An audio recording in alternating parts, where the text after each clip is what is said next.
Let's say. We're live, baby. Live.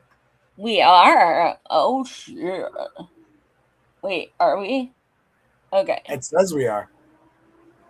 Oh. I Okay. can feel it coming back again. Since we're Like live. the roses. Yeah, that's so weird because I'm getting a message that says is responsible create. I don't know. I'm getting a fucking weird ass. Go on YouTube and see if we're like actually live. All right, I'll do that real quick, and then if that doesn't work, I've got a plan. Here's my plan. I'm just gonna go capitalist death parade. We're live. We're live on YouTube. Huh? We're live on YouTube. What the fuck? I'm getting like a really weird fucking message on my end. But anyway, so let me go. Let me just do this the correct way, which is no fun, but you know.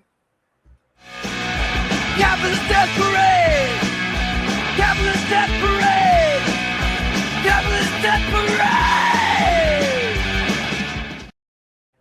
Welcome to the Capitalist Death Parade with your hosts Joy Marie Mann and Josh Radio Hedge, a podcast where we discuss the dystopian hellscape of capitalism that we call home. And I'm a dumpster fire.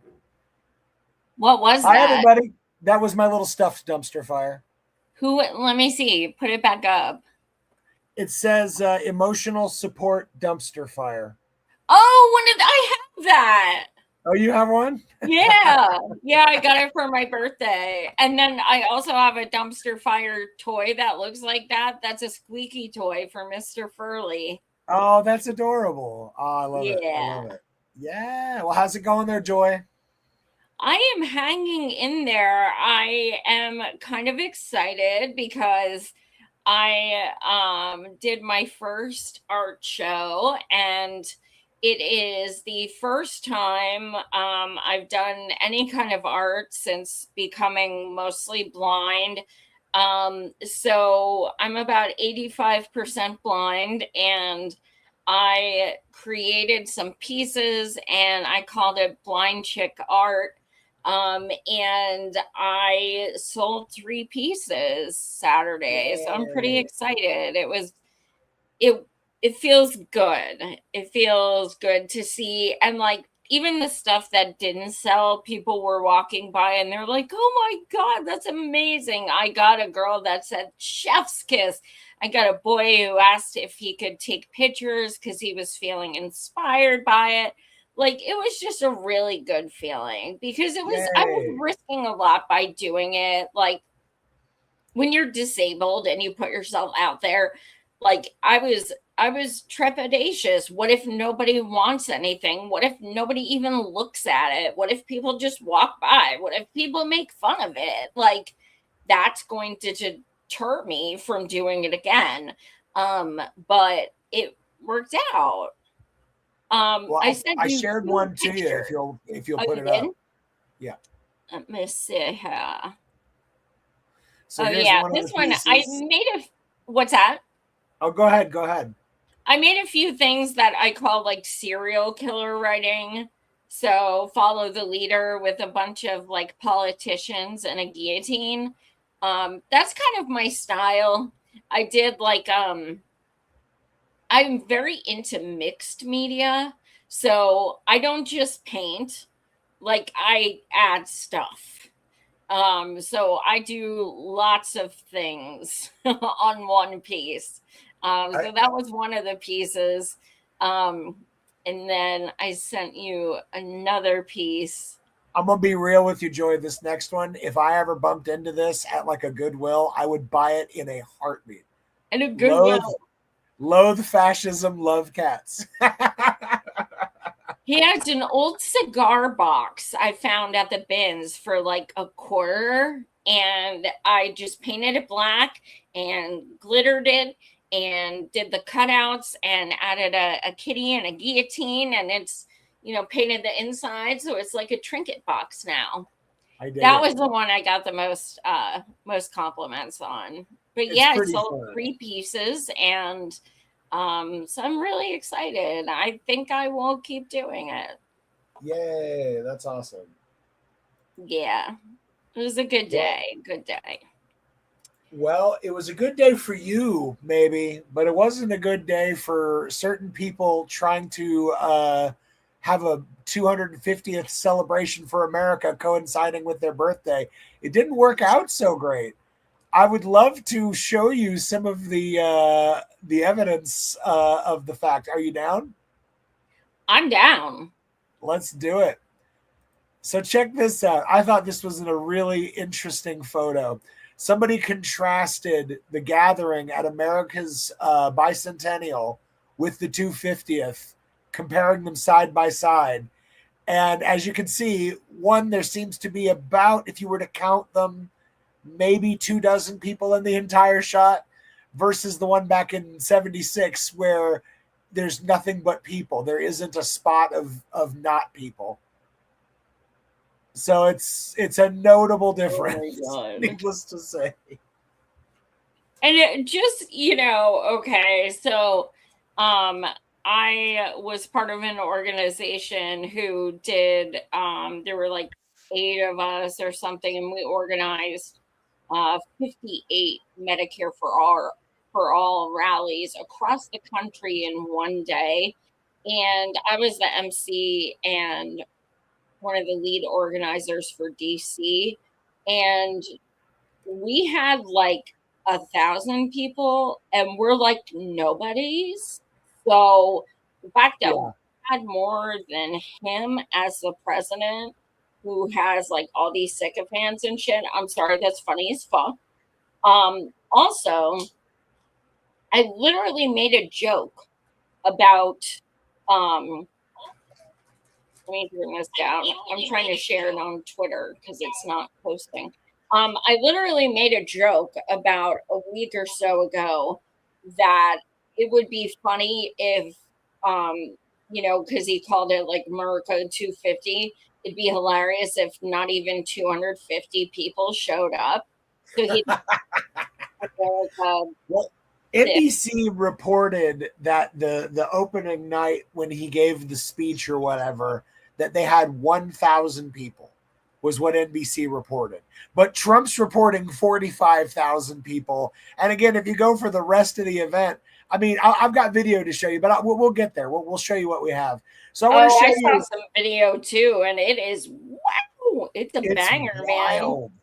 Man. It's wild. It's a free event. Yeah. There was this one guy was interviewing people and he didn't purport to be a supporter. He didn't say he wasn't. He was just like more like a citizen journalist, just walking around and like in the parking lot. And he's like, "So you're leaving?" And they're like, "Yeah." And they all had like Trump shirts and stuff. He's like, "Why are you leaving?" And they're like, "We're just going." And he was interviewing dozens of people who were like, "Yeah, we're just leaving." And they were like actual supporters. Yeah. So the next one that I put up here, this photo, is the Arc de Triomphe, the thing that he wants to build. This is a model of it, you see, that he put for everyone to get to enjoy at America's 250. I don't know if you can like get a good look at this, but I mean, it is the shittiest looking mock-up I've ever seen. It reminds me of when what is Spinal Tap, when they lower the tiny what is it called, the stones, what's it called, I'm having a moment, anyways, the little stone thing, they lower it down on the stage. What was it? You know what I'm talking about. Anyway, I know what you're talking about. Yeah, it's like it's just so crazy. It's like, this is what I mean, why even do it? It's like you would have been better off to just have like a little model that people can come up and look at, like a small model. This looks I don't understand people so bad making stuff about like themselves, first of all, but also like you're still alive. So, like, why?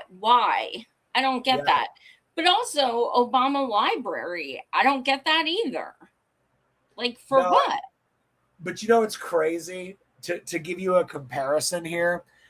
Right now, for the tours and for tickets to go to the Obama Library, they're sold out through the end of October. And then contrast that to this, which is free and open to the public. And wait till you see some of the videos and photos I have for you. But first, I'm just going to show you more of the attractions. So they did like this state by state like booth, and a bunch of states just didn't show. And so for the states that didn't show, they just had like random people come and fill them in for the states. So for North Carolina, some people showed up and they hung up the freaking Confederate flag. Like for real, for North Carolina.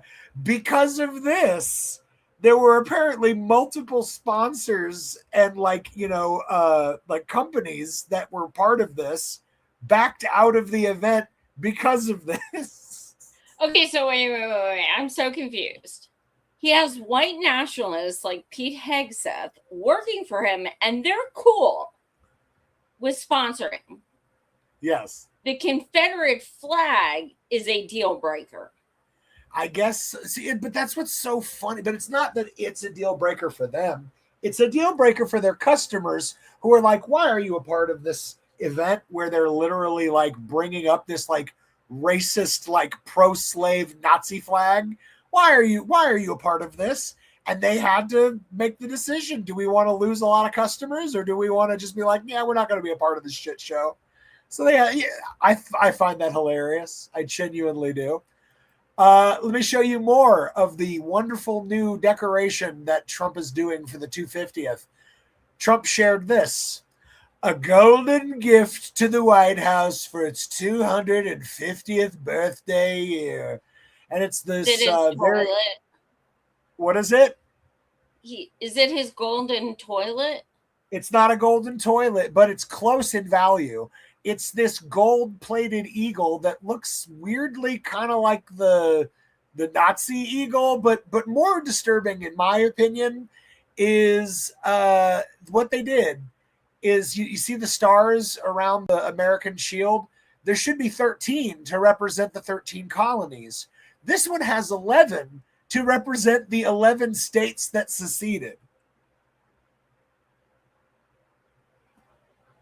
So this is like Confederate eagle, I guess.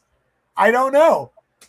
People are still scratching their heads on what the fuck Donald Trump is doing and what this is supposed to mean. Well, I mean, in fairness, he very well could have said, we need that for the 11 colonies or something like that, because that's what he thought. I mean, he is stupid, but he's also racist. So that's why you got... Totally. And he loves the name colonies. He loves that word. But I like to think that he's...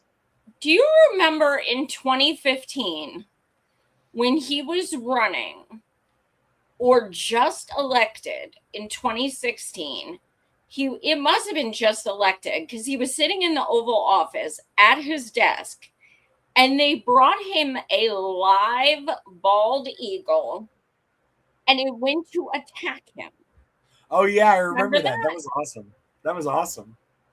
It was there's a picture of it sitting, like, his hands on the desk. He's, like, signing something, and the eagle's there, like, ah. And it was right after the Bernie birdie happened, and people were like, see? I loved it. It's true. It was not that long of a difference between, which is so humorous. All right, so now I'm going to show you some of the videos of the event, which are just otherworldly. Please enjoy. For all my Schadenfreude folks, please enjoy. So there's been really shitty weather has been part of it. But, like, seriously, look at this. This is a free state fair. It's not up. Oh, I'm sorry. Thought I had it shared. Here we go. We'll let it repeat. So you've got music videos going. The rain's got everybody in hiding. the main area with all the booths and the giant Ferris wheel, nobody, the food court empty. Like, again, I would understand if this were like something you had to pay like $1,000 to attend, but it's free. But also, in all fairness, I have been to DC more times than I can count. I have never seen DC not swarming with people, regardless if there's an event. So the fact that there's no people because people stayed away who even weren't going to this, they still stayed away because they didn't even want to be near it. That's pretty fucking impressive. Well, I'm going to show you some more. I've got a few different collections of vids here, but let's just enjoy these. They're absolutely nuts. So check this out. Day party for America, which is having some attendance issues. Happy early birthday, America. We're celebrating already at the Great American State Fair. Man, we've got thousands of people celebrating this birthday with us. Sometimes the pictures really don't tell the full story, because if you look behind us, you see, okay, there are a couple hundred people back there, but the truth is when you make your way over here and you're in a wash of people. There are thousands of people here, and I'll tell you what, that's with rain, with everything else going on, the fact that it is heightened security just because of the world right now. It's really an awesome crowd. That is so sad. This picture really captures the problem. One of the organizers posted this photo of a performance on the National Mall. If you zoom in, let's do it, on the guitarist's sunglasses, boy, you can see a crowd of less than a dozen people in the reflection. The organizers appear to have recently deleted that image from the social media feed, replacing it instead with this image of the performance, cropping out the guitarist, and his really cool shades. Okay. Oh my god! All right, I gotta zoom in. I gotta zoom in on it. I want everyone to enjoy this. I gotta zoom in here. Look at this. There is maybe, if you're being generous, a dozen people in the entirety of the National Mall at this performance. I've been in bands. I've played dive bars the size of closets, and I've had a bigger crowd than this. I mean, it's incredible to me what I'm witnessing here. I've never seen anything this big of a fail on the National Mall. This is pretty impressive. And then you could go like, and make a big deal, and then like you learn that like you're the front row because there like literally is only one row. I got more for us Schadenfreude addicts. It's a thing, so please enjoy.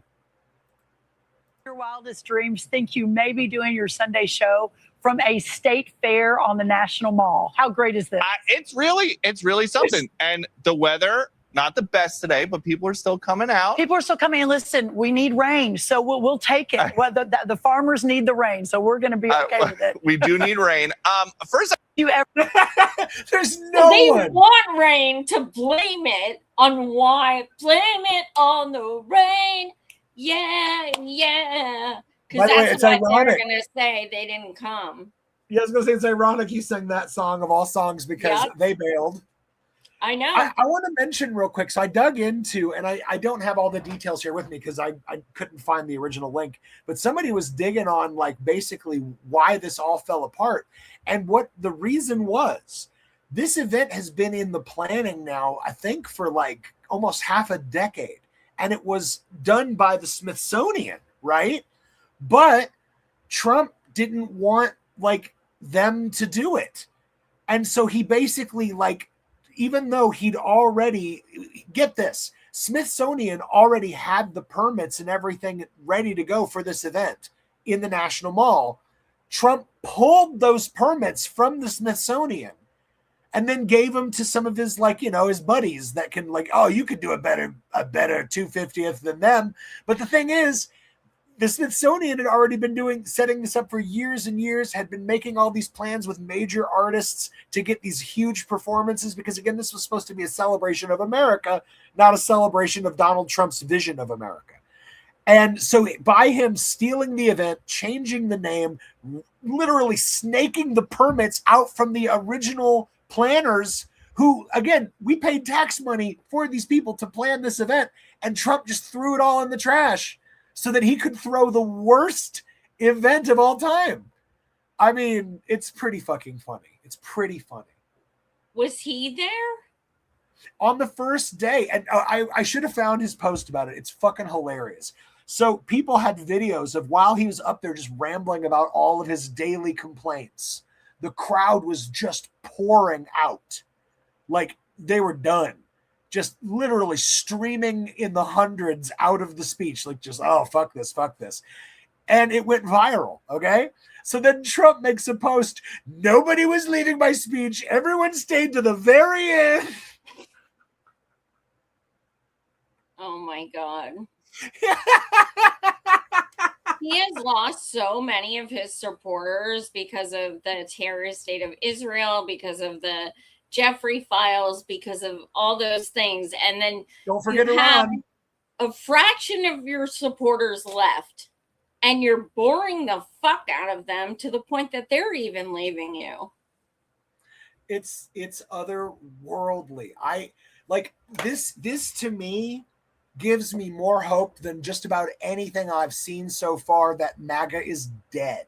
This is the death of MAGA. But it is for now. But let's be clear. When he is gone, as in gone, he is going to be a martyr. All these people are going to love and worship him like never before. Maybe not. Because that's the thing. No. With martyrdom, you have to be liked to be martyred, Joy. You have to be liked to be martyred. Otherwise, you're just some asshole that got splattered. That's the difference. He's sycophants are always. I'm just saying, if he here's another piece of news, Joy. It came out today that Donald Trump filed his taxes or whatever and stated that he made $1.2 billion in 2025 from crypto alone. 1.2 billion. And this is from the crypto coins that he was selling to his own dumb fuck base, who then lost their shirts to the tunes of billions so that he could make that billion himself. Oh, those coins, he said. Yeah. So what I'm saying is it's like, even the people that are the sycophants, Joy, the ones that invested in him because he said, invest in me and we'll all succeed. He took them for everything too. There's not going to be anyone left to make a gold statue of him when he gets martyred because no one will care anymore.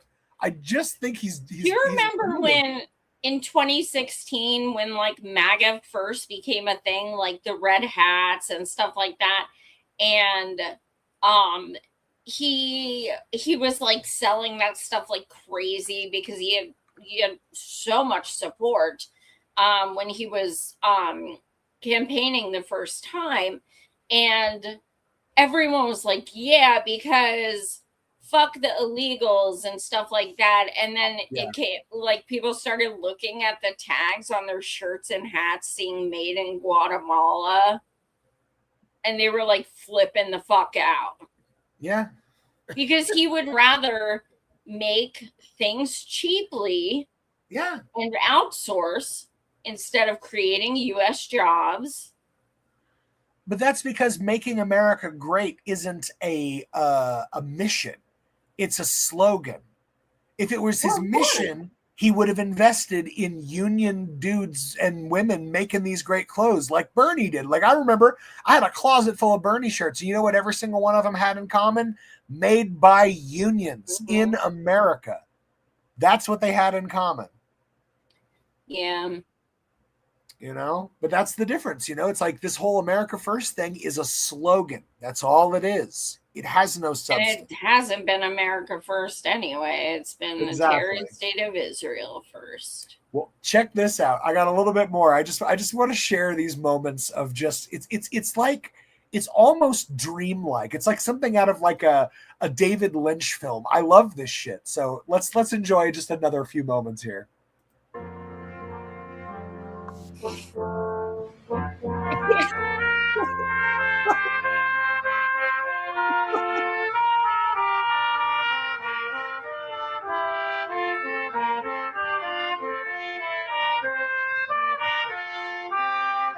It's like when they were playing on the Titanic as it was going down. I thought that was like a wah wah wah player. I didn't realize it was actually people playing. Oh my god, yeah. that was so bad. Oh wait, there's more. I'm gonna jump. I've This heard is a high nice little. schools that are better than that. This has got a nice little collection here. I want to show you a few of these in this. It's pretty damn funny. Oh, that was a beautiful sight. We're kicking off a week of special shows celebrating America's 250th live from the Great American Fair. Mark, great to see you here today. A lot of energy down there. What's the latest? Sandra, it sure is. And welcome back to Washington. So good to see you personally. As you've seen yourself, there is a big energy here on the National Mall. The crowd sizes were smaller in the morning. It has picked up quite a bit. The State Fair generating a lot of headlines, and we have seen more people come to see it for themselves, including right to the Ferris wheel. You'll zoom in here and see the crowds that are lined up for a chance to see Washington unlike any other way. But people told us this isn't about politics, but a chance to celebrate what America offers coast to coast. And this morning, 4 younger Americans put their stomachs to the test with a pancake eating contest. That's tough on any day, let alone in this kind of heat. The winner was determined by audience applause. The guy who won appeared really worried he wasn't going to be able to keep the pancakes down, but in the end, he made it. Today, Mr. Secretary, Yeah, it was thanks great. for inviting us. I haven't seen the elephant food booth yet, though. I've seen the elephant sandwiches. So each day has got a theme. Today's theme is Make America Healthy Again. And I'm wondering, how does a pancake eating contest comport with Make America? No red food dyes, right? It's just all natural ingredients. All natural. Eggs, milk, butter. What else do you need? Oh, It's the Make America Healthy Again all you can eat pancake buffet eating contest. oh my god. And if it's a fair, what do they have? Like fucking deep fried butter and shit. Well, the thing is and we saw it in that last video, they had whole huge long like things full of like food vendors, but like there's no one there to eat. There's no one there to eat the food. But that's how you make America healthy again. Nobody goes to the fast food places. Duh. So That's how he's doing it. I had seen a few people make the joke that that MAGA would have been there at this event, but unfortunately they got raptured before they could attend. Sure. Okay, I got one more video. This is friggin' nuts. So there's a band on stage. It's kind of hard to see in this one. No, wait. This is the person talking. I don't know if I have the band video. I'll have to find it. Anyways, this is just to show how many people were in the crowd. There was a band one as well where it's about the same size crowd. When you put up This is the main stage of the event. Money that way. I don't make money off Instagram. It's pure information. If I sell a product or recommend a product, you'll notice that I point to say find it online. I don't make money that way. And nor does he. Dr. Landon Pryor. Dr. Landon Pryor. DrLandonPryor. I'm going to go ahead and estimate there may have been a grand total of around 40 to 50 people in the entirety of the National Mall. I feel like the National Mall draws more tourists on a normal day. Like, wow. It's otherworldly. It's like I saw a clip where someone was trying to sing Beyonce. That was fucking weird. That one was wild because you see that there's like more people on the stage in that clip with the Beyonce cover than there are in the audience.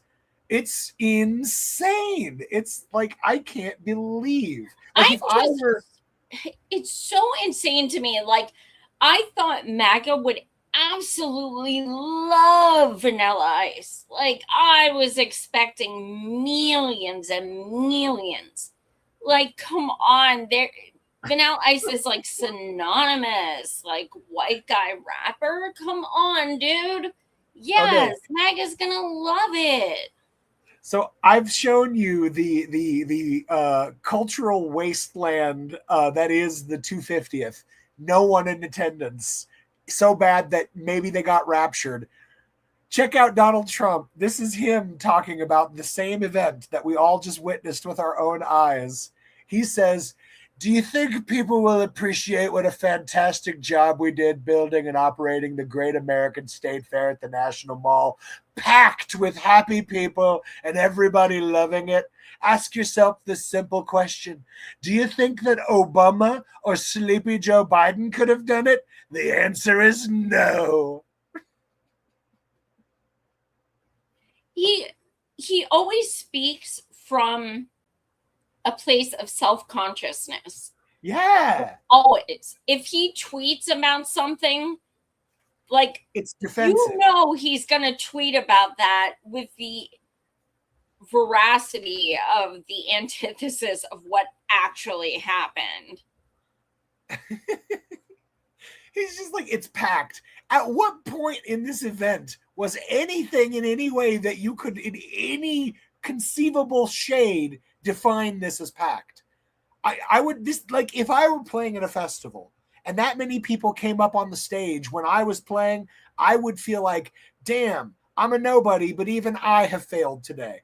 Because it's like, yeah, I wasn't some big named, dude with a record contract. So if I had that many people show up at my stage, I would be like, I fucked up. Well, guess what? They fucked up, man, not the band. Whoever planned this fucking event, which I think we know. So fucking bad, dude. Oh my God. I saw an Onion article today that had a really good headline, and it was something along the lines of Republicans rail against Democrats for their terrible 250th celebration. Oh my God. It's like, yeah, just blame it on the Democrats. Blame it on the Democrats. They did this. Well, here's what I think is going to happen. I think Trump is feasibly going to tweet that it was security, that there were so many people that security got worried and just started turning people away. And that's why it wasn't as crowded as it could have been. That's my theory of what he's going to say. Yep. Because there were just swarms of thousands of people and they panicked. It's so crazy when you think about the crowds that Trump once commanded compared to like what he's done. Like I get why he's now doing all this stupid shit and trying to put his face on literally everything he can, because he's trying to secure a legacy for himself, because he knows he doesn't have it with these people anymore. Like, honestly, this is something that I realized as I was watching all these videos of literally no one at this event. I was like, oh my God, the theory that the dead internet theory that all of these MAGA supporters are just bots. I'm starting to think that might be more realistic than I'd previously given credit for. Like if you ever go to Truth Social and you read a Donald Trump post, seriously, scroll through the comments. The top 100 comments are memes or they're copy pasta garbage that has nothing to do with the topic at hand that Trump's even talking about. They're all bots. Like, it's all the way down. It's all bots. And I'm starting to wonder if he actually has any support or if he literally needs this site to make it. He does. I think, he's lost a lot, but I don't think we should underestimate the fact that there certainly still are some. Yeah. Here, I want to read a couple comments. I see a bunch of comments. Yeah, I was just about to say that. I can't see what they say. Let's see here. Colin 5052, he says Trump's got that small dick energy. And then he says, it's true. And then he says Trump's going to brag that ICE is deporting so many people, and that's why there was no one left to attend. Yes, they accidentally deported a bunch of his supporters. Whoops. God damn. Anyways, I wanted to share that little bit of Schadenfreude joy with everybody, because wow. I couldn't believe it. That is worse than the worst festival flops I've ever attended personally. I can't believe it. And the ones I attended had ticket prices. I still can't believe this. Amazing. Anyway. Amazing. So let's see, what else do we have today? Do you want to talk a little bit about some of the Supreme Court nonsense that's been happening in the last few days? Yeah, let's get to that. All right, so let's I want to start with this article I read where Sotomayor was making kind of a counter argument against one of the cases recently. It was Humphrey's executor versus United States. Something that back in, I think it was like 1933 when they ruled on it, it basically stated that, hey, a president can't fire independent heads of agencies because if they have that power, they could then like use it to basically force their will on those agencies. And so they set this up, and the Supreme Court ruled damn near 100 years ago for this very thing. Well, that's out the window now. And in this, I'll pull up the next post because I actually quoted it. I forget where it's in the article, but here's what Sonia Sotomayor said. She said, the court gives the president a power unknown even to the English crown, against which the founders revolted, elevating him above his once colloquial branches by transforming a duty to take care that the laws be faithfully executed into a license to act in defiance of those very laws. I wanted to share that because I did think that was kind of interesting, talking about the Supreme Court ruled 100 years ago that a president cannot have this power because that makes you more powerful than even a king. Because even a king that like for instance, maybe England's a bad example now because they've, way shrunk the power of the monarchy. But even when the monarchy had great power, he still had to answer to certain groups, that's just kind of how it was, or you could face public revolt and uprising. So I don't know. I think it's really interesting, the idea that the Supreme Court has now granted Trump enough power that he may have more power than the power that our founding fathers in the, separating from the United States were trying to remove. They were trying to get rid of that power, and now Trump has more power. So something to consider. We'll see if he's kept in check or not. Just to tag onto this, a secondary thought.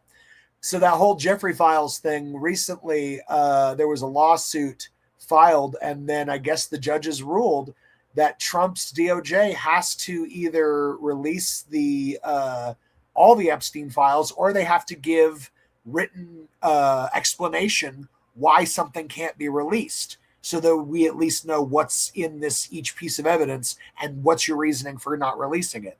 But the problem is Trump and Blanche are like, no, we're not doing that. So then that leads us to our next big head-to-head, which is what happens when Trump just says, I don't care what the Supreme Court says. I don't care what federal courts say. I'm doing it anyway. Well, then what do we do? Can you fathom? Let's just kind of imagine that did happen. You are talking about millions of pages of files. Millions.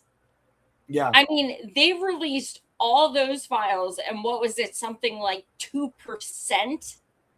Yeah. Out of all of those, thousands and thousands and thousands of pages. It will take us all a lifetime to look through all that shit. And I swear, I think it's going to be easier to find who isn't in them. It's like everyone who's rich, famous in politics, it's like everyone's going to be fucking in them. Whether it's went to a party, like, hey, what's up? Or, came over or came on the Lolita Express. It's going to be fucking everyone. Yep. So I want to share one more thing in this little thing where I'm just talking about some of the various cases here.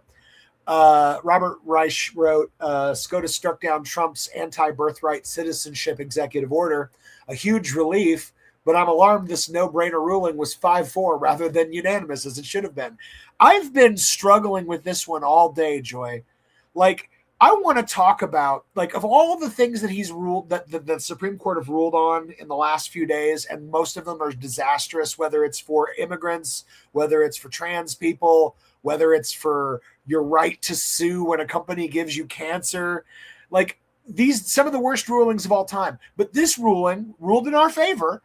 But my issue is it was 5-4. We were one vote, Joy, one vote from them ruling that if one of your parents wasn't already a born here citizen, that you could lose your citizenship. And that literally could have led to the denaturalization of tens of millions of Americans. And not only that, that would have then created tens of millions of a new class of human beings on this earth that we don't really understand because we've never really dealt with, not in our lifetimes, stateless, meaning they would have no nation.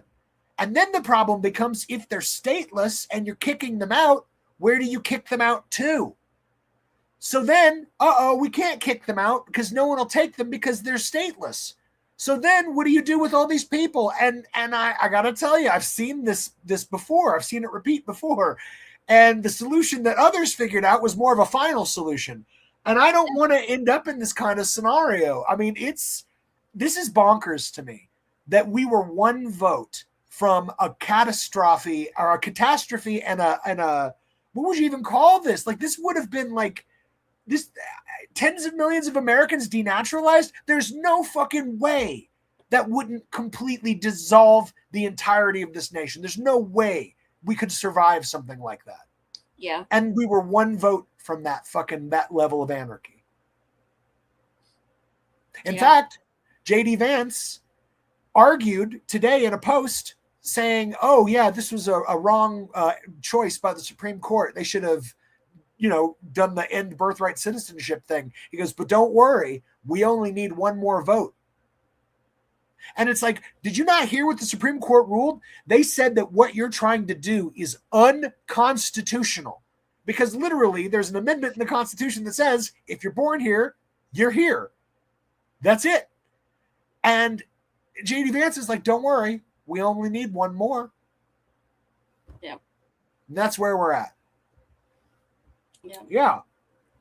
And just to talk about the irony of this shit, if this were to apply to everyone, this would include all of Donald Trump's kids, because I'm pretty sure neither Melania nor Ivanka were, or Ivana, neither of them were born here citizens, right?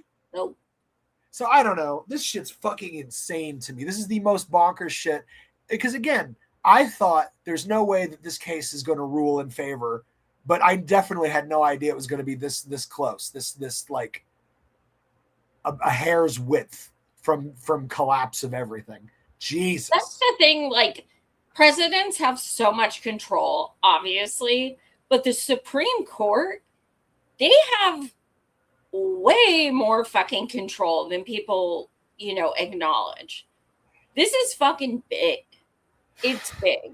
And the fact that Vance is saying we only need one more vote, this feasibly can go up for another vote in the future and likely will. Yeah. And we need fucking term limits on these fuckers. Oh, fuck yes. I mean, there's some dudes like Clarence Thomas has been a Supreme Court justice almost as long as I've been a fucking live. This is insane. Like, I feel like I'm an old dude over here. And that. Like, what the fuck?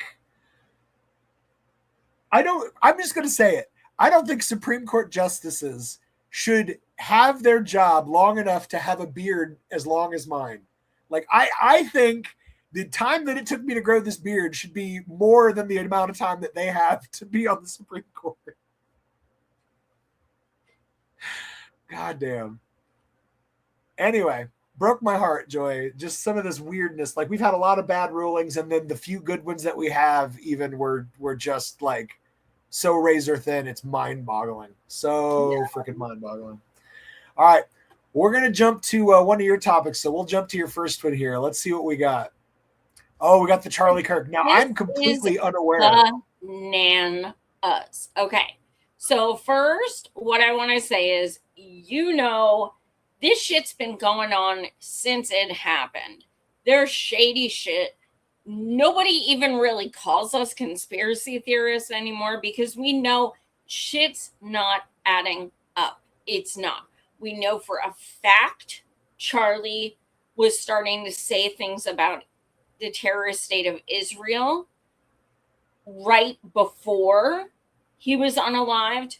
We know that Erika lied about so many things, and even how they met, and even how long they dated, and how long they've been married, and all of these things. They're just different angles of footage not adding up. I mean, just everything. This read shady from the get. I mean, it was just so fucked up in so many ways. Pouring concrete right after it happens. Yeah, that's not weird. Now,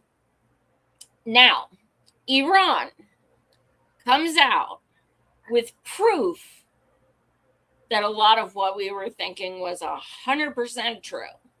Iran started releasing shit that they knew that they had proof of, showing, oops, Mossad, Israel, Erika, maybe you're not so innocent. So I hadn't seen this yet, so this is new to me. We'll have to check this out. Well, this is a very long video, so I'm going to tell you like where to like clip and everything. This guy, you can just scroll through. I don't know, it's maybe like a minute or something of him just propping himself up. So you can go past that, but then press play. All right. She was tasked with orchestrating it, using the Mossad's favorite technique, an exploding personal device. We've seen them use pagers, cell phones, and children's toys. And now, a Rode Wireless Pro mic. And now, for the first time, we have the documents and the video evidence they tried to delete that prove Erika's role in the assassination of her own husband. And it doesn't end there. The entire operation is falling apart before our eyes. Crisis actors, compromised officials, and a complicit media that had foreknowledge. This is the crime of the century, and the mask is off. Before we dive in, subscribe to the channel if you haven't already, and join the People's Voice Locals, and people are starting to notice. Charlie Kirk was assassinated on a giant menorah at a college known for deep state intelligence operations tied to Israel, days after announcing he had no choice but to leave the pro-Israel cause. Then there's the fact that Tyler Robinson was in custody and Mirandized by 6:25 p.m. on September the 11th, while the now infamous Discord messages were published between 7:57 and 8:57 p.m. on that same evening. Who the hell was writing Tyler Robinson's Discord messages roughly 90 minutes to 2 hours after he was in custody? Then there are the crisis actors, who were recruited and trained before the event, and who had to urgently update their scripts when the assassination went off script. One witness, Sarah Toole, first told Fox 13 that she saw Charlie get shot directly in the chest with blood gushing from his heart. She was very clear about this. She repeated it twice. Just 51 minutes later, she gave another interview and completely changed her story. So basically, I heard a loud bang, which I figured a shot would be a little bit louder, but I just saw it hit him in the chest, and then all of a sudden just tons of blood gushing right out where his heart is, and then he like fell over and slumped down, and everybody got down and was screaming, and then we all ran. And did you see the person who fired the shot or anything like that? No, I just knew that it came to the right of me and went just directly into his heart. Directly in his heart. The bullet came over her right shoulder. That's what she said at 1:17 p.m. What happened in the 51 minutes between that interview and the next time she spoke to a news channel? It appears the feds got in touch with her and told her to change her story. Suddenly, she began telling the world that Charlie was hit in the neck. Her tone changed. I think that's in the video. It is. Okay. Can I stop it there, or should I? No, because that's not. That Charlie was hit in the neck. Her tone changed too, less casual, an edge of tension in her voice. And then after that, they had another student step up to talk about transgenderism and the violence and gun violence that's been surrounding that recently. And that is when Charlie Kirk was shot. It was in the neck, and I watched the blood just spurt out all over his body as he slumped over and fell down. I believed that he was dead on impact, but it sounds like he is in critical condition. So big prayers going out to him, hoping that everything is okay. She wasn't done yet. She was back later that day for an interview with ABC News. And as Candace explains, she suddenly became an expert in ballistics and forensics. Directly to his heart, to now on the left side of his neck. But she wasn't done, because then she went big time. She spoke to ABC News, and this time her memory is just getting better and better. She's even able to confirm how many yards away the bullet was fired from, and it incredibly matches the distance to Losi Center. She becomes an expert in sound ballistics. Take a listen. So I was in the fourth row in the courtyard where Charlie Kirk was. I was a little to his left, and the shooter was to my right. So, and even if you were looking at Charlie Kirk from the front, the shooter was still to the right and just got him right in the neck, blood gushing everywhere. A friend of mine and I ran into the building and ran out the building. It's like the exit pathway, and just kept running, crossing streets, like just trying to get to safety. And so you think the shooter was to the right of you based on what you heard and what you saw? Yes, correct. Yeah, it went right into his left side, and the shooter was from my right, and even in the middle, it was still to the right. And I'm pretty sure you had somebody say this earlier, but I think it was about 200 yards away.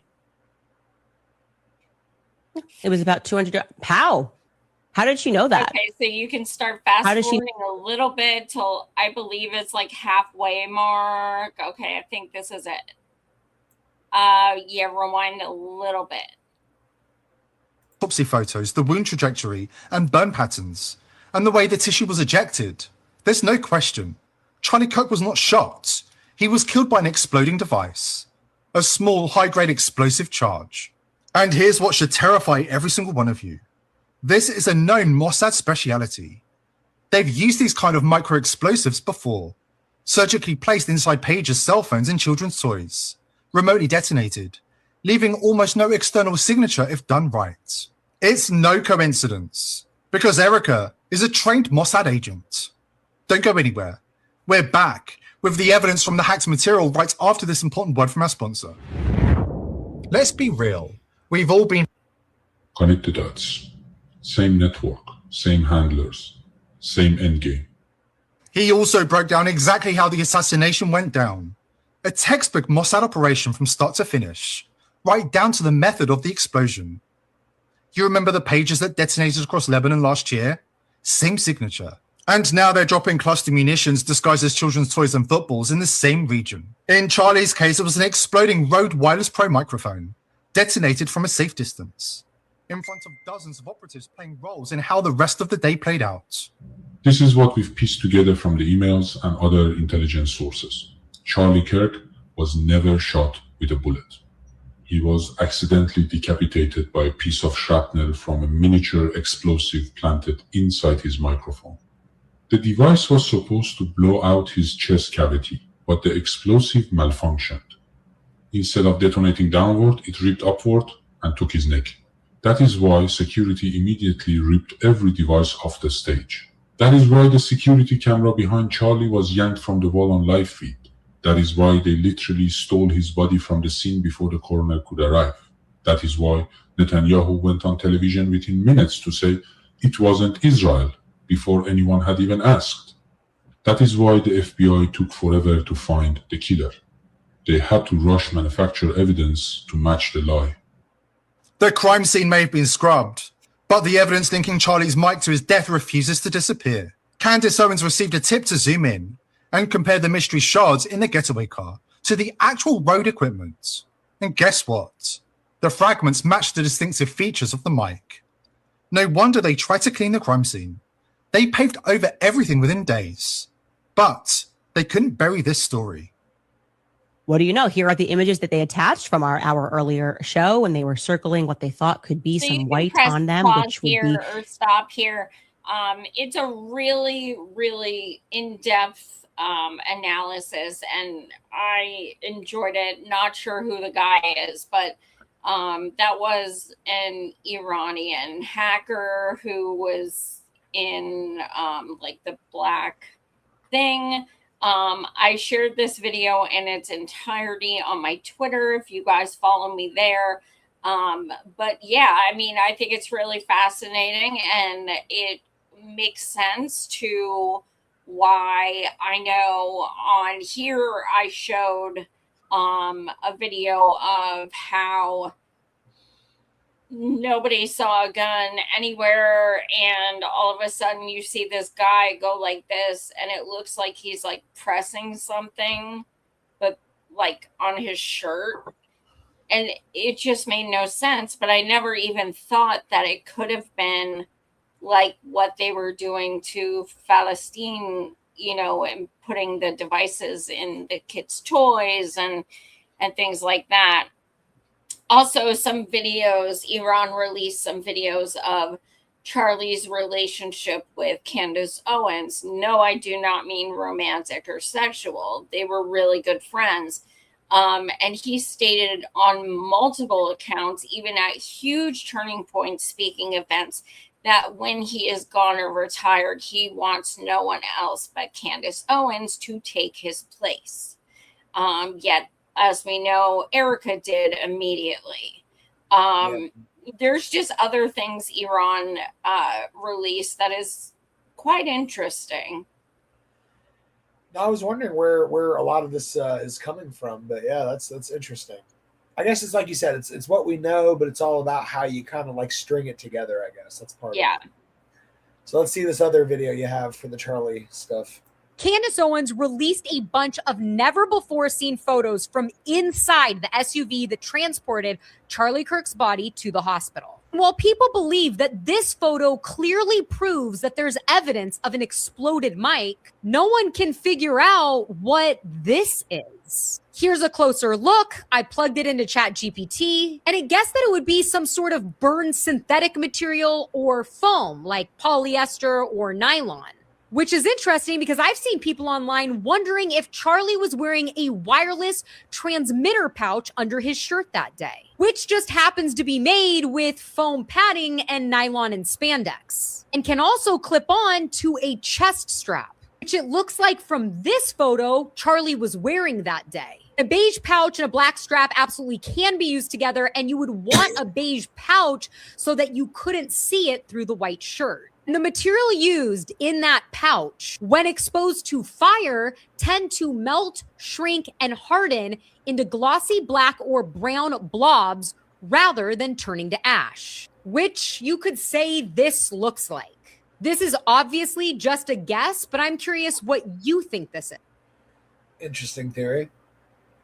Yeah, I mean, all of these things, you know, you got to kind of pick and choose. And I just heard about this tonight. So these were kind of, you know, the things I wanted to bring forth first. But I'm sure more and more is going to come out, no doubt. Yeah, I'm secretly praying that more comes out about these Jeffrey files. Oh my God. But I didn't include too much tonight beyond that little bit I mentioned earlier. Well, we've got your AOC content. Are you ready for some AOC? Sorry, guys. You love Grab AOC. your Pepto. Whatever. Hold on. Oh, look at that. Boom. That's funny. My channel is not supported by Pepto. This is No. not a product placement. No, this channel does not have a sponsorship with Pepto. Only my internal stomach lining has a sponsorship. That's it. And my ulcers. My ulcers may have a cash sponsorship currently with Pepto. All right. All right, let's check it out. We got some AOC content. Let's talk about some AOC. I take your point. Do you still feel, though, if Democrats win, that Hakeem Jeffries is the white one? Let me start this one over. I read just a part of what she said. I take your point. Do you still feel, You turn though, it up. back the House, that Start it over. Yeah, I'm going to refresh it. It doesn't want to turn up for some reason. I don't know what its deal Sort is. of what you said. It's as take loud your as it point. gets. Do you still feel, though, if Democrats win back the House, that Hakeem Jeffries is the right person to lead? You know, I've engaged in many conversations with Leader Jeffries, and for me, and we have a broad caucus, right? For me, I have made very clear that one of my priorities in determining and in a leader determination is securing public housing financing for New York City. And Leader Jeffries has made his prioritization for the residents of public housing very clear. And for that reason, I will be supporting Hakeem Jeffries for leader. You know how this works. Boo! Okay, so let's break this down. She threw shade at Mandani a billion times, even though he literally did something for public housing. Okay. She's trying to say she will endorse Jeffries, even though it's months before his fucking primary, because of what he wants to do for public housing. Yeah. Now, here's the thing, and I'm sure a lot of you guys know this. Hakeem Jeffries is unarguably one of the trashiest, worst Dems there is. And Yes. why? He is an APAC whore times 1,000. He is BB's bitch. He True. is corporate to the core. He is an absolute Republican. He is right wing. He is every single thing leftists or whatever you want to say should despise. And her, if you don't know, she's like this by now. I don't fucking know what to tell you. This is not shocking. But the fact of the matter is, she's endorsing this fucker months before the race even starts. And she's saying it for one reason, for the fact that he wants to help with housing. Okay. Now we'll go to the next thing. She came out today saying she has come out with a plan to reduce Israel funding for weapons. To reduce it? Huh? Did you say reduce? Yes. Would you have the meme? You can put it up. Oh, the meme one? Yeah, hold on. It's not a meme, it's a whatever. Yeah. So she's coming out now and saying, this is what I'm doing against Israel. The issue with this is she is a politician through and through. When she endorsed Hakeem, she knew damn right well the number one pushback she was going to immediately get is that he's an APAC whore and BB's bitch. So what did she do? The same day, I'm coming out with this bill to stop aid to Israel. Well, guess what? Sanders already fucking has one. And it's already fucking in there. So Yeah. she's doing something like she wants to distract you. She wants to say, I mean, Massey already has that fucking bill. Don't forget, Marjorie Taylor Greene proposed that bill, and she Marjorie didn't. too. That's right. And So I don't know the details. I couldn't find the actual bill. But she is doing this, so you're like, oh, well, at least she wants to cut their funding. She literally, like, your endorsement is you endorsing AIPAC. It is you endorsing being BB's bitch, being a Zio pig, and going to the terrorist state of Israel over and over and unequivocally giving your support to them. Now, also, the other thing is that's worth mentioning. She, as I said, it's like 3 months before the race even starts. Hakeem refused to endorse Mondani. Okay? she's supposedly this DSA, and Mondani is DSA, and she's this socialist, this democratic socialist, and he's a democratic socialist. Okay. Why did you just fucking, like, and here's the thing, here's where my mind goes immediately back to a couple months when I shared a couple months ago that fucking Kamala, her email got leaked about her and AOC running a joint fucking ticket. And let's think about this. No. Is this something You're Kamala right. would do? Hell motherfucking yes. Good point. That's exactly what she would do. No, it's a good point. Well, I'm going to play devil's advocate as I do. Oh God, here we go. You deserve to hear their side of it, Joy. You deserve to hear their side. You truly do. I think what this comes down to, and again, this is not my particular opinion. This is what I believe their kind of opinion is. And they see this as and I don't like it. I'm with you. I don't like it. But it's like you spend your political capital. So it's like here's a good example. A24. Everybody loves their movies. They're like the hottest thing in Hollywood right now. And so they've built up all this goodwill, this capital of the people, if you will. And what do? They cut some deal with Google to make fucking AI movies. And now people are furious. But they thought they could get away with it. They thought we've got this goodwill capital we've built up and we can use it. And it didn't work out to their favor.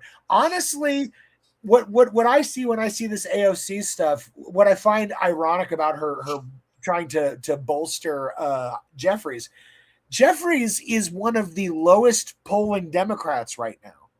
So she thinks, oh, I'm trying to give him a hand up.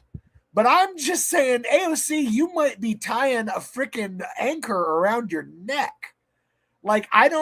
I see the point that they're thinking, which is, oh, you got to give a little to take a little. You got to cut the deals. Yeah, it's going to cost me some points with the diehards, but this will get me in the door with these people, and that'll get me a chance at that and this. So it's like to these people, it's like it's calculated. It's a dance. But no, I 100% you know? disagree. It's calculated in the respect that she wants to try and save her ass by doing something fucking performative because she knows people are going to rip her a new fucking asshole for endorsing this piece of shit. And you know what? I will never drop the fact that a few years ago she started this progressive PAC thing where she took thousands upon thousands, hundreds of thousands of dollars from her supporters, saying that she's going to create change and create new candidates that were DSA and bring them into the mix and blah, blah, blah. And then she went and she gave the money to people like fucking Connor Lamb, who, 84% or 86%, I don't remember which one, of the people incumbents she donated to, all of them were incumbents. All of them. 84 or 86% of them did not support Medicare for All, Green New Deal, free college, etc. They were all blue dog at best. Yeah. Most of them sent back her donations because they said, I don't want to be aligned with a fucking commie. Okay. These were people who didn't even like her. She gave these people's money who gave it to her because she said she was going to get other candidates to be like her on her team, blah, blah, blah. Over $125,000. I think it was $5,000 each. So it's 25 incumbents. Okay. And now she donated this money before they even announced rerunning. Okay. So I interviewed a candidate who ran against, Her name was Ava, and I can't remember who she ran against, but she's like, I don't know why I'm running anymore because she just fucking took my election from me. She could have endorsed me, a Latina progressive, but instead she gave money. People gave her to this dude who doesn't support anything she espouses to support. You know, and of course, like, it backfired. Most of the people gave the money right back to her, and people were furious. This is that. This is that. This is, I am going to endorse Jeffries, who I know all of you hate, but then I'm going to do this performative thing for this bill that literally already exists. But let's watch the next video. All right. Because if someone comes out for Hakeem, someone comes out against Hakeem, guess what? She already endorsed him.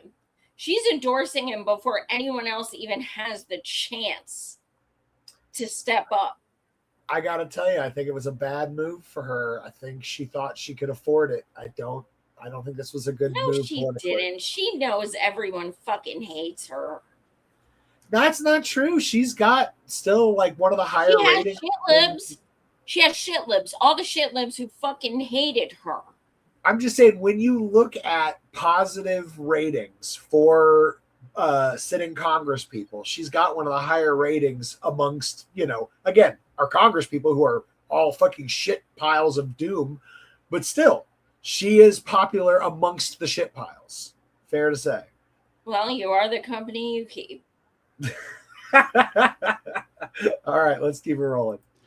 So AOC just endorsed Hakeem Jeffries for Speaker months before the November election that is forecasted to hand power back to Democrats. AOC is already selling out and folding to the corrupt Democratic establishment and backing Hakeem Jeffries. The same Hakeem Jeffries who's taken over $1 million from the Israeli lobby. The same Hakeem Jeffries who's learned everything he knows from Nancy Pelosi. And when I say learned everything he knows from Nancy Pelosi, what I mean by that is learned how to use the Democratic Party to stab the working class in the back, give its corporate donors everything it wants, and to work in tandem with Republicans to protect our decrepit capitalist and imperialist system. Yes, this is who AOC just endorsed. Now, a lot of people are kind of might be confused by this. Like, why would AOC endorse someone who stands against everything she claims to represent? And what I would tell you is that actually you are confused about what AOC represents and what she actually stands for.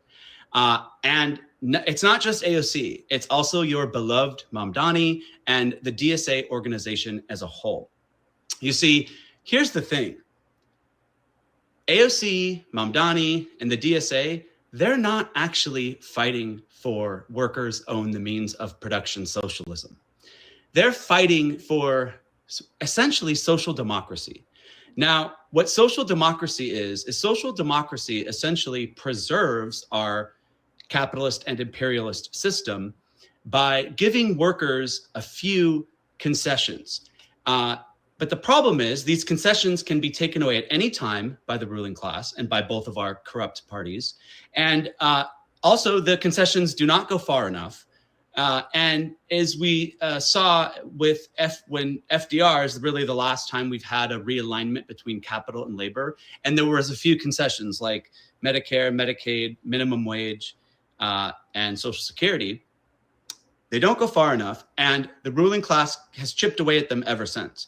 Now, the other problem with social democracy is that it continues the exploitation and the bombing of our working class brothers and sisters abroad, because the endless imperialist wars that prop up our capitalist system, they will continue.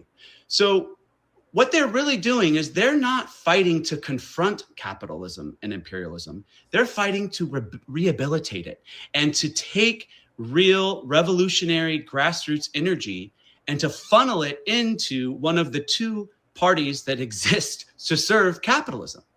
If AOC and Mamdani and DSA actually wanted to confront Capitol. They wouldn't be trying to rehabilitate the Democratic Party.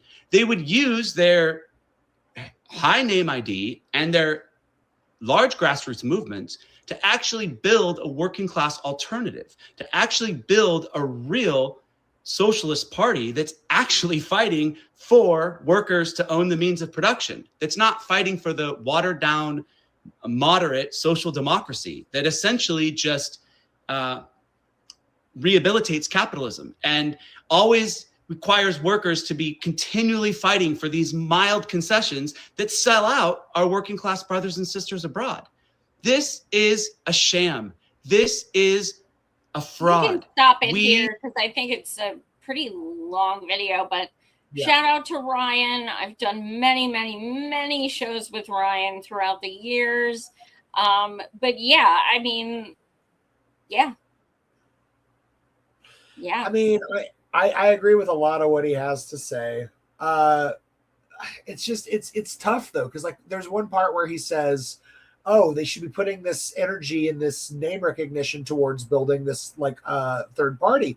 But the problem is the fucking duopoly has built a number of roadblocks over the years that have basically made it impossible to do so. They've made it impossible to do so from the start. Yeah. They already have a name. She's already been in office 8 years. That's what he's saying. Now she has established, she has voted for things. She has written legislation. She has been on this House floor. She has done things. Now she has that cred, if you will, to be able to say, look, I served for 8 years. I understand the mechanisms. I understand how it works. And I want to do something different. Yeah. But she doesn't care. She doesn't want something different. And the fact of the matter is, DSA is a funnel to Democrats. They support the Democrat Party. They do. They always have. Always. DSA is not going to go out and tell you to vote green or vote independent. Not going to happen. They always, always, always go Democrat. You're not wrong, Joy, but like I really do feel like by the way the system is set up, they've created a no-win scenario for us. What is it? Kobayashi Maru, if you will, for my Trek nerds. But basically, it's an unwinnable situation because ultimately, if you try to organize and do the third party, they call you a spoiler, they call you the whatever, and your people get demoralized, and you can't get enough to actually win because the system prevents you from even getting on the ballot in every state, you know?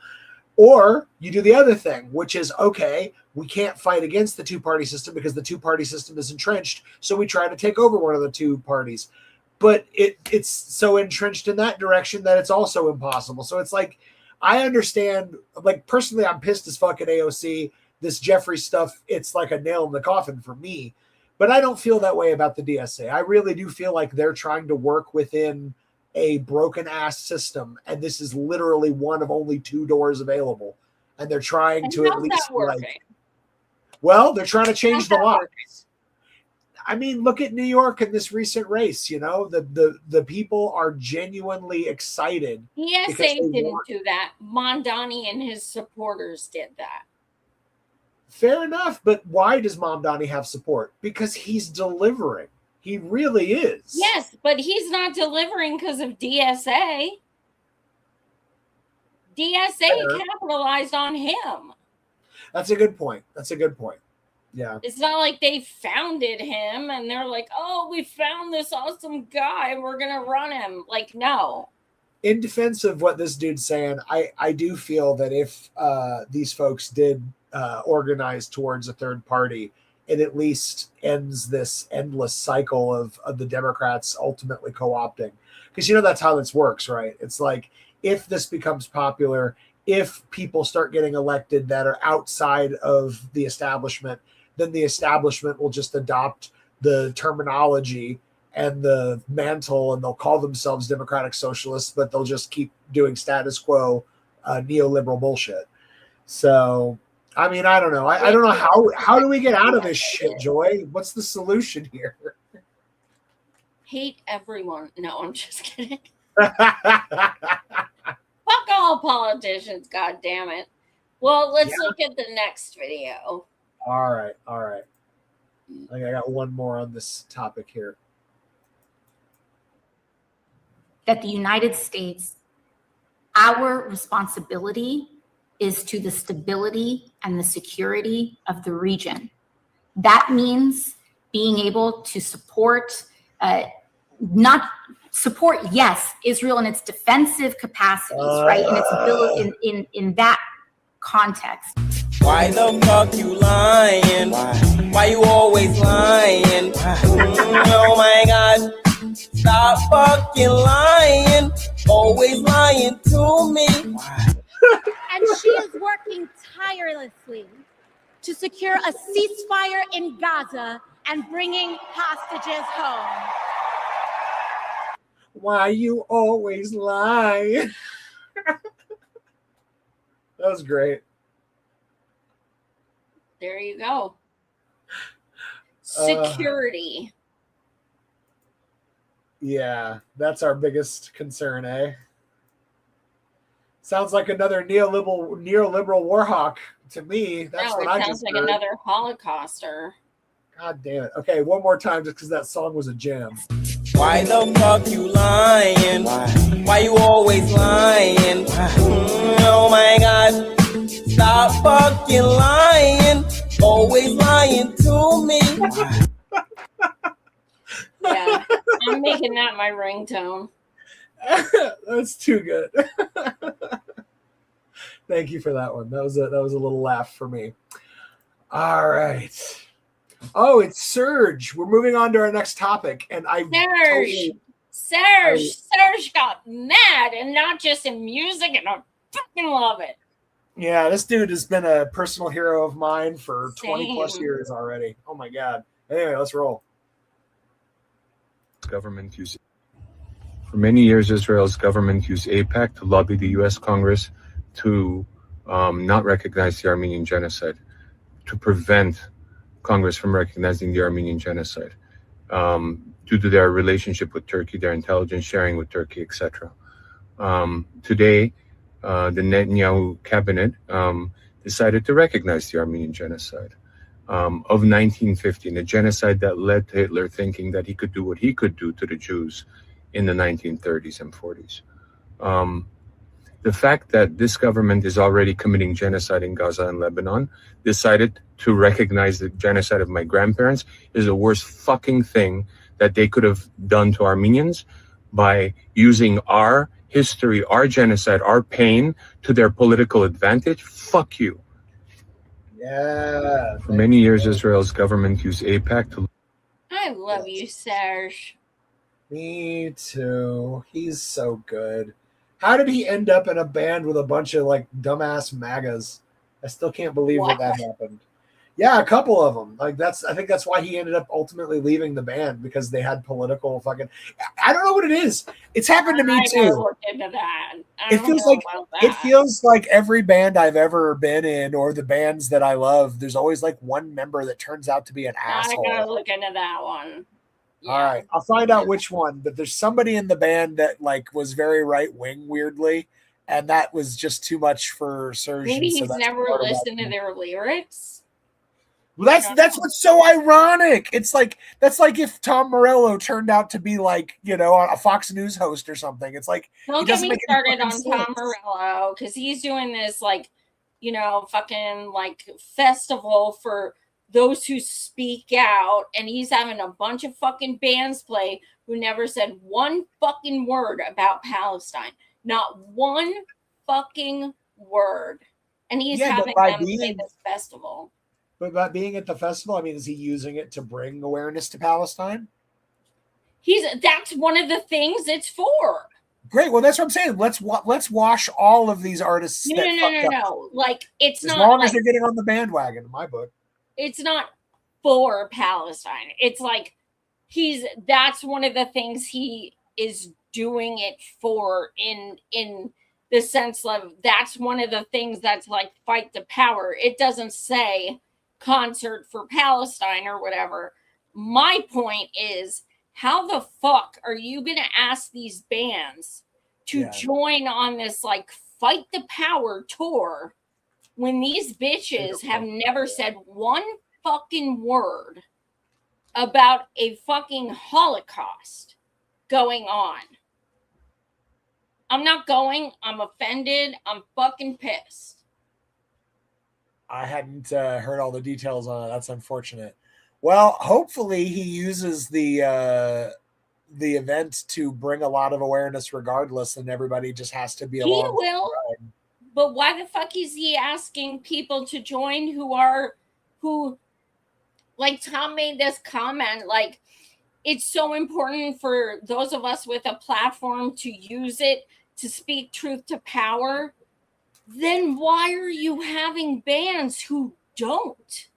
Well, maybe, again, this is my slightly cynical but devil's advocate opinion here, but maybe he's trying to give them a trap door. It's like, hey, y'all, you were on the wrong side on this one. This is your chance to, hey, use my event as your shower to get the stink of this off you. You've been silent for 3 fucking years. Fuck you. But isn't any time better than never? I mean, I don't know. That doesn't mean you should have a spot on the stage. Fair point. I see both sides. I'm just trying to, again, this is me trying to understand their side. No, he's on my shit list. They're my favorite band in the entire world. Seeing them live was one of the best days of my life. And he fucking no. Like, no, Tom, no.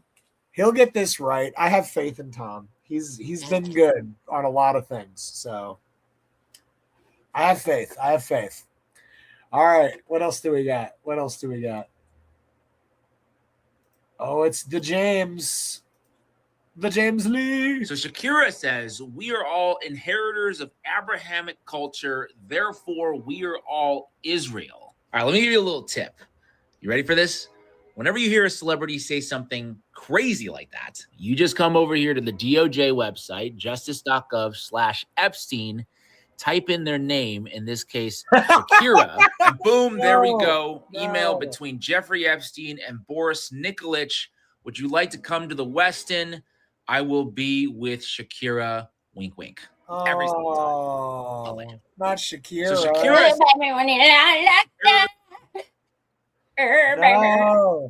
No. I went out with a guy and I had him bring me home because he was playing Shakira. I could not fucking handle that. I can't. It makes my ears bleed. I was like, I can't listen to this. And he's like, no, it's so good. And he turned it up and I was like, take me home. No, that is so awesome. No, I'm not playing. You raged against the Shakira. I did. And now I'm glad even more so. Well, I'm not a Shakira fan, so I can't name a single Shakira song. So I'll just do the stereotypical white guy thing and go with another Spanish song. Bailamos, let the river take you over. Bailamos. Yeah, but that means dancing. Screw her for dancing. Yeah, I want her to do something that she doesn't enjoy. Boy, that bums me out, man. I by the way, when anyone ever uses the word in any sort of defense of anything Abrahamic, you're in a very, very toxic conversation. Because unless somebody's using that term to be like, oh yeah, them Abrahamic faiths sure have fucked everyone on earth, huh? That's the only phrase where Abrahamic is good to hear. It's just oh no, they're talking about, oh no. So yeah. Damn it. How did one can we be real? How did one let's just call it an incestuous clan of rednecks? How did they manage to ruin the planet and create the 3 shittiest religions? How did they do this? It's incredible. There has never been a war where religion was not involved. Never. Yeah, and for major wars, it sure feels like almost all of it is these Abrahamic Except faiths. for Buddhism, Hinduism, Taoism, and humanism. Yeah. I want to go to war for humanism. That sounds pretty ironic. I'm into That's this. a bit like a civil war. A truly civil war, the humanist wars. A war of empaths. I feel that you're upset with me right now and you want me to change.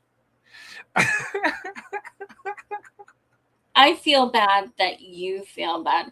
And you know what? I think being an empath is going to kill me. I think it will. Yeah.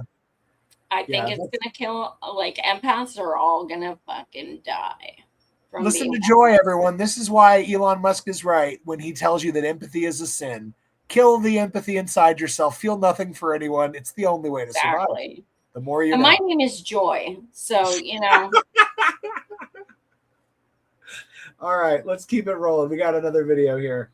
Well, what was originally dismissed as a conspiracy theory has now been found to be true. A UN Independent Commission of Inquiry found strong indications that the white and blue country invoked the Hannibal Directive on October 7th in order to fire upon their own civilians. The Hannibal Directive, of course, allows them to fire upon their own civilians when they're in the hands of enemy combatants. And give credit to outlets like Electronic Intifada, as well as the Gray Zone, because they were some of the very first to report this. Look, the Gray Zone was saying it in 2023. So the 1,200 people who were unalived on October 7th, which the white and blue country is used to justify unaliving another 36,000, were not all unalived by Hamas. They were unalived by the IDF with their Apache attack helicopters that they get from the United States and your and my tax money. And you know, I originally thought this was maybe just an accident. They were firing on the Hamas militants and accidentally hit a bunch of their own civilians, then tried to cover it up. But to know that they invoked the Hannibal Directive and targeted their own civilians knowing they were doing so,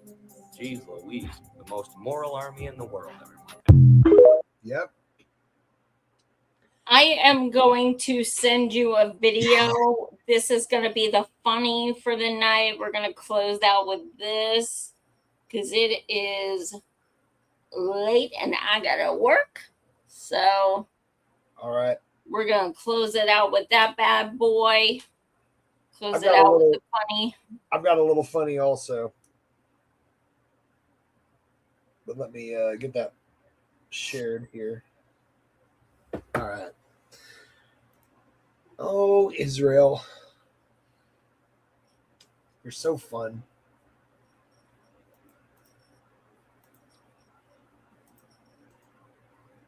I feel like most of my my psychic pain that I've experienced over the last 3 years has been because of Israel. It's kind of wild.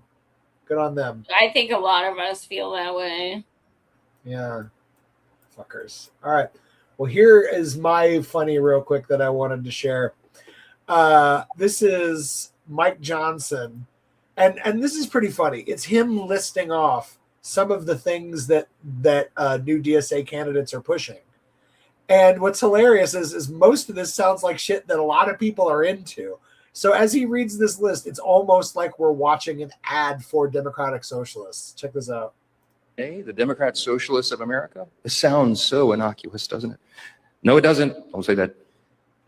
This is their platform. Listen, this is actually quotes from their platform that they published, I think, about a day or two ago. You can find this on the internet. Okay, here's just a sample of what they're about. They put this on paper. They're saying the quiet things out loud. Abolish the Electoral College, replace the two-party system with a multi-party democracy. Expand the House of Representatives, implement proportional representation, and ranked choice voting in all elections. Establish public ownership of the largest corporations and essential industries to ensure democratic control and accountability to the people. Abolish ICE and grant amnesty for all. End sanctions on Cuba, Venezuela, and Iran. Free Palestine. Quote, for a free Palestine with Jerusalem as its capital. End all military and economic aid to Israel. Prosecute U.S. and Israeli leaders responsible for the genocide in Gaza. abolish the carceral state. Listen, quote, redirect police and prison funding to public services as steps towards abolishing the carceral forces of the capitalist state. Y'all, it goes on and on and on. Defund the Department of War, replace the president and the Supreme Court with an executive and judiciary chosen and subordinate to Congress, which they're hoping to take over. And the last one is abolish the Senate. Now, some of you may agree with that, but don't, just leave that one there. Okay. It's fine. I'm kidding. I love my colleagues over there. I gotta tell you, some of those sound a little extreme, but then you think about it, and it's not all that extreme when you think about abolishing the Senate. Because what is the Senate except for like a holdover to provide power to all the slave-owning states that had no populations? So that I'm just like, this is the first time I'm hearing about these things because I don't know any other candidates who have supported these things. I mean, a few of the newer ones, but like I said, they're going harder to the left, but I think it's because, again, what option do they have? It's like the leftists have no representation. The system is set up to prevent anyone from attacking Democrats from the left or really, from the left. You just can't. Like, they don't allow it. So they're trying to take the only path that they have available, which is trying to transform it. I don't know if they can do it. To me, it's like joining the Nazis to beat the Nazis. It doesn't sound like it's going to work, but I'm not against it, is what I'm saying. I understand it. So I don't know. That made me laugh when I was watching it, just hearing like what's like. It honestly sounds like a wish list for most like reasonable Americans. Yeah. And he's over here like, can you believe that people want this? What crazies, huh? Free Palwstine. Abolish ICE. Huh. Can you imagine if there weren't a bunch of masked goons literally unaliving people in our streets? Can you imagine? Oh. He wanted like claps and like, ooh. Yeah, maybe one of those Arsenio Hall who's something. Nope, cricket. All right, let's see what you sent me something as well. Let me see if we got what we got here. This is Joy's funny here. Oh, sorry, no audio here. Starting over. Breaking news, everything is bad. It's just as terrible as you imagined and probably worse. With more, we go to Tom Lee Cruz. Tom Lee. We're all in danger, Dan Lee. Jesus Christ, what can we do? Absolutely nothing. It was good knowing you, Tom Lee. I can't say the same. That was unnecessary. We're just now getting in reports that all the children have exploded. They will be missed. Breaking news, everything is bad. Jesus. I mean, all I have to say about that is like, that's it. So we need to crown our Grand Dragon. Yes. What do you think? Where are you at on this one today? AOC. Really? Dang. Yeah, she really pissed me off. I never thought I would put AOC at the front of the capitalist death parade, but here she is literally backing the most unpopular Democrats, the genocideers themselves. I'm with you. I wasn't thinking I was going to be there, but here I am. Goddamn, huh? Yep. Yeah. Fuck them all. Dude, AOC, you are fucking up. You're fucking up. Can I say this, AOC? You're fucking up the bag, AOC. You're fucking up the bag. Right now, Democratic Socialists are making enormous gains, trying to make enormous changes, and you, AOC, are fucking up the bag. To put it in the terms of network, you are messing with the forces of nature itself. Yeah, or fuck you, AOC. However you want to say it. Yes. God. And interestingly enough, on my memories, the other day it came up that I interviewed her 8 years ago last Thursday. I forgot. Damn. Yeah, that was something. I met her at an event. I opened up a speaking event in New York City with like some people, and she was another one of the speakers there, and she asked if she could come on my show. I said, sure. At that time, I had interviewed over 300 candidates, all of whom had Bernie's platform. Yeah. And so I said, sure, you can come on. And then who could have it was a very interesting time because her person called me 5 minutes before we were supposed to go live. And she said AOC couldn't get her camera to work. We had to do audio only. I said, I have no idea how to do that. I've only ever done video. So she said, we'll figure it out. And apparently there wasn't an issue with video because I saw a thumb covering what they thought was the whole view on the camera, only there was a sliver that was not covered. And I saw AOC and heard her saying, I just can't do video. My makeup looks awful. So that's what I learned about AOC. Yeah, when people right off the bat like kind of catch you off guard with just like an unnecessary piece of deception. It's like, I mean, I've been doing this 9 years and I have learned so much about people before I go live. Oh yeah. You learn so much about people. Yeah. Some people come on and they say, are we live, before they start talking? And you're like, no. And then they say some things and then you go live and they're like, hi. And they're totally different. Oh, it's weird. Yeah. The switch on. It's weird. Yep. I feel like I've had a lot of people say that I should run in politics. And I'm like, I don't think I could do it because I don't like I can be inspiring, but I can't be fake. I can't put on like that shiny charm of bullshit for everybody. I can put it on for people if I like them, but like if it's somebody that I'm like, no, I'm a real dude, and so I say real shit, and that's probably why I can't be a politician because I'll tell people shit to their face. You know, I'm just like, fuck, whatever. Well, people have written me in for the past several elections, and for that I am thankful.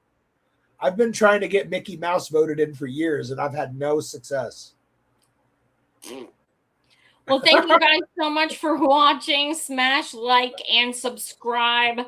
Thanks so much, guys. And as always, much love. I could use some new Patreons. Please go to Patreon, Joy Marie Mann. Also, buy me a coffee, Joy Marie Mann. Anything helps. I put it directly towards my streaming fees for the show. So thank you so much. Much love to everyone. And we will see you next time. Yes, until next time, folks, here on the Capitalist Death Parade. Yeah. Yeah. What was that song?